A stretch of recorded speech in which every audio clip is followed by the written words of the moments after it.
Chers amis, chers frères et sœurs, bonjour. Je suis très content d'être avec vous et de vous retrouver pour cette semaine. Donc, nous sommes dans la semaine 2 au 8 juin pour traiter les sections 58-59. Et le titre que nous avons pour aujourd'hui, c'est « Œuvrer avec zèle à une bonne cause ». Alors, nous allons commencer avec ces deux sections, une période à la fois exaltante, mais aussi un peu difficile de l'histoire de l'Église. Exaltante, nous allons le voir, parce que le prophète Joseph leur a annoncé que c'est là qu'il allait se construire la nouvelle Jérusalem, la nouvelle Sion, mais difficile également, comme nous le verrons par la suite, puisqu'ils auront affronté beaucoup d'opposition. Mais cela sera l'occasion aussi pour nous de voir l'attitude de certains des frères à l'époque et comment nous pouvons aussi en tirer un exemple. Alors, nous avons pensé aborder tout d'abord la question de la promesse du comté de Jackson et dans la séquence 58, versets 6 et 7, nous lisons « Voici en vérité, je vous le dis, voici la raison pour laquelle je vous ai envoyé. C'est pour que vous soyez obéissants et que votre cœur soit préparé à rendre témoignage de ces choses qui vont venir, et aussi pour que vous ayez l'honneur de poser les fondations et de rendre témoignage du pays sur lequel la Sion de Dieu se tiendra. » Voilà, donc c'est bien cette promesse qui est faite de pouvoir construire Sion, la nouvelle Jérusalem, dans cette région du comté de Jackson. Edward Partridge, d'ailleurs, recevra une mission particulière, à la fois pour aider les saints venant de l'Est à s'installer dans le comté de Jackson, du moins pour une part d'entre eux, et aussi pour faire ce que le Seigneur attend d'eux.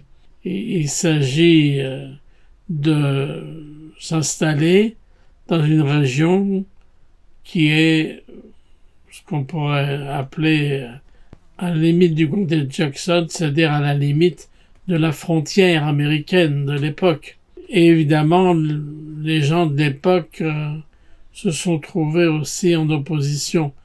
Voir tous ces membres de l'Église arriver jusqu'à pouvoir représenter une majorité, c'était pour eux évidemment difficile, car ils craignaient cette influence, non seulement au niveau social, économique, mais également politique, et également la difficulté avec les saints qui, eux, étaient contre l'esclavage, alors que le Missouri de l'époque était en faveur de l'esclavage.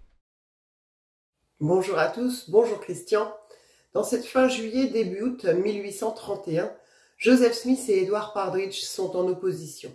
Edward ne s'attendait pas à trouver dans le comté de Jackson ce qu'il a trouvé. Il s'imaginait peut-être un nouvel Eldorado, un avenir florissant, mais la région n'est pas spécialement belle et pas spécialement prometteuse en apparence. J'imagine qu'on a pu en dire autant lorsque Brigham Young est arrivé en Utah et que leur terre promise était en réalité une région désertique. En tout cas, ce sentiment d'Edward Partridge est d'autant plus délicat qu'il a reçu une mission du Seigneur dans cette zone, une mission toute particulière. Et à ce moment-là, il a manqué de foi concernant cette mission, son appel, il a manqué de vision. Le Seigneur lui reproche dans la section 58, au verset 14. Il dit « S'il ne se repent pas de ses péchés, qui sont l'incrédulité et l'aveuglement du cœur, qu'il prenne garde, de peur de tomber. » Cette mise en garde remplit Edward Partridge d'humilité. Et il demanda pardon au Seigneur et décida d'accepter de remplir la mission que le Seigneur lui avait confiée. Cette tâche était lourde et exigeante. Le Seigneur la lui rappelle au verset 16. Sa mission lui est donnée et elle ne sera pas donnée de nouveau. Et quiconque remplit cette mission est désigné comme juge en Israël, comme c'était le cas dans les temps anciens, pour répartir les terres de l'héritage de Dieu à ses enfants, et pour juger son peuple par le témoignage des justes et avec l'aide des conseillers, selon les lois du royaume qui sont données par les prophètes de Dieu. Alors le Seigneur avait déjà expliqué la mission de frère Partridge concernant l'acquisition des terres pour préparer la venue des saints et leur héritage en Sion, mais ici il lui donne une responsabilité supplémentaire intrinsèquement liée à son appel d'évêque, celui de juge des saints, que le Seigneur appelle juge en Israël. Donc on a donc dans son appel la double dimension de juger selon les rois du royaume, c'est-à-dire les lois divines révélées par les prophètes, et non pas les lois des hommes, et répartir les terres. Le Seigneur précise ensuite au verset 24, « Et maintenant, comme je l'ai dit concernant mon serviteur Édouard Partridge, ce pays est le pays de sa résidence et de ceux qu'il a désignés comme ses conseillers, et aussi le pays de la résidence de celui que j'ai désigné pour tenir mon magasin. C'est pourquoi qu'ils amènent leur famille dans ce pays, selon qu'ils en délibéreront entre eux et moi. » Alors ce n'était pas ce que frère Partridge avait convenu avec son épouse Lydia. Au départ, il pensait aller dans le Missouri juste pour un temps, pour accomplir une mission, une tâche, puis revenir. Donc il leur a fallu s'adapter. Quelques jours après, il a écrit à sa femme qu'il ne pourrait très probablement pas rentrer pour faire le voyage avec elle et leurs enfants. Et il lui conseilla de faire le voyage avec d'autres familles d'Ohio qui allaient déménager au Missouri à l'automne. J'aime bien ces paroles, selon qu'ils en délibéreront entre eux et moi. Aujourd'hui, on dit ça tenir conseil. On sait combien c'est important de tenir conseil dans les couples, dans les familles, dans l'église, donc au sein de nos appels. Et le Seigneur leur laisse cette liberté de s'organiser. Il leur dit juste ce qui doit être fait et après ils mettent cela en œuvre. Et c'est à ce moment-là, au verset 26 à 29, que sont données ces belles paroles que nous connaissons, mais souvent nous ne relisons pas dans leur contexte. « Car voici, il n'est pas convenable que je commande en tout, car celui qu'il faut contraindre en tout est un serviteur paresseux et sans sagesse. C'est pourquoi il ne reçoit pas de récompense. En vérité, je le dis, les hommes doivent œuvrer avec zèle à une bonne cause, faire beaucoup de choses de leur plein gré et produire beaucoup de justice. Car ils ont en eux le pouvoir d'agir par eux-mêmes. Et si les hommes font le bien, ils ne perdront en aucune façon leur récompense. Mais celui qui ne fait rien tant qu'on ne lui a pas commandé et qui reçoit un commandement le cœur indécis et le garde avec paresse, celui-là est damné. » Christian développera tout à l'heure davantage ce thème en relation avec le début de la section 58. Je souhaiterais partager avec vous un extrait d'un discours d'Elder Ballard donné à l'octobre 2006, qui s'intitule « Ô ayez de la sagesse », qui analyse cette écriture en nous montrant comment la mettre en application. Il donne 6 conseils pour servir à la fois de manière sage et de manière correcte, de manière efficace et équilibrée. Parmi ces 6 points, le deuxième reprend ce principe de doctrine et alliance et c'est celui que je vais vous citer. Voici ce que dit Elder Ballard. « Soyez créatifs. En nous efforçant de magnifier nos appels, nous devrions chercher l'inspiration de l'esprit pour résoudre les problèmes afin de mieux aider les gens que nous servons. Nous avons des manuels d'instruction, ce n'était pas le cas à l'époque, et nous devrions suivre leurs directives. Mais dans ce cadre, nous trouverons d'amples occasions de réfléchir, d'être créatifs et d'utiliser nos talents personnels. L'instruction de magnifier nos appels n'est pas un commandement de les embellir et de les compliquer. Innover ne veut pas forcément dire agrandir. Bien souvent, cela veut dire simplifier. Puisque le principe éternel du libre arbitre nous donne la liberté de choisir et de penser, nous devrions augmenter notre capacité de résoudre les problèmes. Il se peut que nous fassions occasionnellement des erreurs, mais dans la mesure où nous suivons les principes de l'Évangile, nous pouvons en tirer des leçons, mieux comprendre les autres et les servir plus efficacement. Être créatif signifie aussi qu'il n'est pas nécessaire qu'on nous dise tout sur ce que nous devons faire. Le Seigneur a dit « Car voici, il n'est pas convenable que je commande en tout, car celui qu'il faut contraindre en tout est un serviteur paresseux et sans sagesse. Nous sommes certains que vous, mes frères et sœurs, utiliserez votre inspiration. Nous avons confiance que vous le ferez. dans le cadre des directives et des principes de l'Église. Nous avons confiance que vous serez sages dans vos concertations pour aider à construire la foi et le témoignage des gens que vous servez.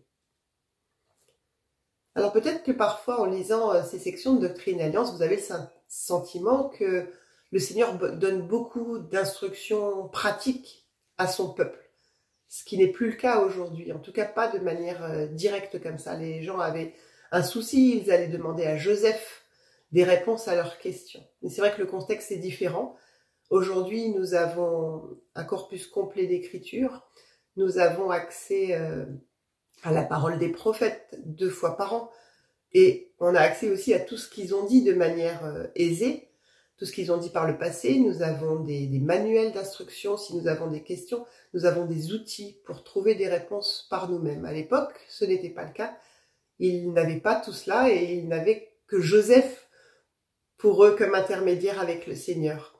Et c'est intéressant justement, alors qu'ils avaient cette habitude de demander à Joseph, que le Seigneur leur donne cette révélation-là en leur rappelant qu'ils ont le pouvoir en eux-mêmes, par leur libre arbitre, de faire des choix et de méditer, de réfléchir, de chercher l'inspiration pour prendre des décisions pour eux-mêmes dans le cadre de leur appel, mais aussi sur la façon de gérer leur appel, leur mission avec leur famille, puisque les familles à l'époque, c'est encore le cas aujourd'hui, mais peut-être encore plus à l'époque, étaient pleinement impliqués quand les hommes devaient partir pendant des mois en mission. Le poids était d'autant plus lourd sur les familles. Je vais maintenant laisser la parole à Christian pour la section 59. C'est le 7 août 1831 que Jésuite reçoit la révélation de la section 59 qui confirme la volonté de la construction de Sion dans le comté de Jackson au Missouri. Plus tard dans la section 59, le Seigneur confirmera que les commandements sont une source de bénédiction et que le sabbat reste le jour du Seigneur. Dans la section 59, versets 5 à 12, nous lisons: C'est pourquoi je leur donne un commandement qui dit ceci. Tu aimeras le Seigneur ton Dieu de tout ton cœur, de tout ton pouvoir, de tout ton esprit et de toute ta force. Et tu le serviras au nom de Jésus-Christ. Tu aimeras ton prochain comme toi-même, tu ne déroberas pas et tu ne commettras pas d'adultère, ni ne tueras, ni ne feras rien de semblable. Tu remercieras le Seigneur ton Dieu en toutes choses. Tu offriras un sacrifice en justice au Seigneur ton Dieu, celui d'un cœur brisé et d'un esprit contrit. Et afin de te préserver plus complètement des souillures du monde, tu iras en mon saint jour à la maison de prière et tu offriras tes sacrements. Car en vérité, c'est ce jour qui t'est désigné pour que tu te reposes de tes labeurs et pour que tu présentes tes dévotions au Très-Haut. Néanmoins, tu offriras tes vœux en justice tous les jours et en tout temps. Mais souviens-toi qu'en ce jour, le jour du Seigneur, tu offriras tes oblations et tes sacrements au Très-Haut, confessant tes péchés à tes frères et devant le Seigneur. Ainsi, nous avons dans ces versets, d'une part, la reprise des 10 commandements, de ce que le Seigneur attend de nous, cette loi que le Seigneur a donnée, qui est la loi de l'Église, mais aussi, bien sûr, la base qui est, à l'époque, la base du pain et de l'eau, de l'alliance qui est faite à travers la Sainte Seine. Et ces éléments-là sont ceux qui vont permettre au saint de progresser et également d'être véritablement le peuple de Dieu. Alors, je crois qu'il est intéressant de parler de cette position du visionnaire sur la tour, car le saint et le prophète sont choisis pour aider et voir au-delà. Si Edward Partridge et d'autres se sont sentis très déçus de cette promesse du comte Jackson, ils avaient une vision de ce qui allait pouvoir venir. Et cette vision, évidemment, c'est la perspective d'une Sion qui allait s'étendre. Aujourd'hui, nous avons la présence de l'Église dans beaucoup de pays du monde, sinon dans la plupart. Et ça, c'est quelque chose que le prophète pouvait voir dans l'époque et que aujourd'hui nous avons, mais qui évidemment n'était pas une chose aussi claire à l'époque où il en parlait. Dans la section 58 au verset 3, nous lisons: Pour le moment, vous ne pouvez pas voir de vos yeux naturels le dessein de votre Dieu concernant ces choses qui viendront plus tard, et la gloire qui suivra beaucoup de tribulations. Alors en effet, la suggestion ici, c'est celle du libre arbitre. Est-ce que nous sommes prêts à utiliser notre libre arbitre pour véritablement suivre le visionnaire en haut de la tour, c'est-à-dire le prophète que nous avons aujourd'hui? Certes, à l'époque de Joseph Smith et de Edward Partridge, un conflit était né parce que Edward Partridge attendait autre chose.